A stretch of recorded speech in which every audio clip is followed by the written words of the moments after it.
Number 10, Jesus' character shows he is the Son of God. Jesus said, can any of you prove me guilty of sin? If I'm telling the truth, why don't you believe me? John 8:46. So what's the most important question ever? It's got to be that question, who is Jesus? Everything depends on the answer. When you understand how Jewish people would have heard what Jesus said, it's quite clear he claimed to be God living as a man. He said he and the Father were one and that he could do whatever the Father could do. So his opponents charged him with blasphemy. They said, who can forgive sins but God alone? Mark 2:7.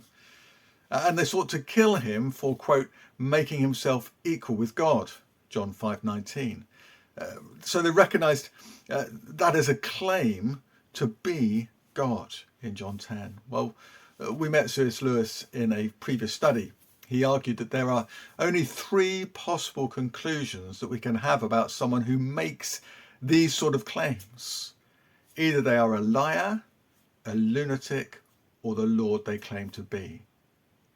Now, he made the point that if Jesus was a liar, he would be deeply evil because he claimed everyone's lives depended on him.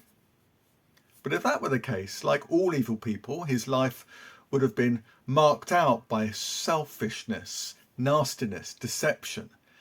And that would have been very clear to his followers who spent so much time with him over those 3 years.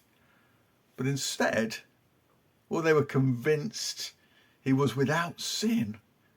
And in his teaching, we see nothing but selflessness and goodness. Well, was Jesus a lunatic then? Well, now, to claim something so bizarre, you'd expect signs of nuttiness throughout, wouldn't you? But again, Jesus' followers never thought that Jesus was insane. Instead, Jesus always had a right response to his critics, and his teaching has been regarded, even by many non-Christians, as supremely wise. It seems to leave the only sensible conclusion as he is Lord. Listen to the way C.S. Lewis put it. It might make you smile. He wrote, I'm trying here to prevent anyone saying the really foolish thing that people often say about Christ. I'm ready to accept Jesus as a great moral teacher, but I don't accept his claim to be God. That's the one thing we must not say. A man who was merely a man and said the sort of things Jesus said would not be a great moral teacher. He would either be a lunatic, on the level with the man who says that he is a poached egg, or else he would be the devil of hell. You must make your choice. Either this man was and is the Son of God, or else a madman or something worse. So let us not come up with any patronizing nonsense about his being a great human teacher. He has not left that open to us. He did not intend to. Well, can you see?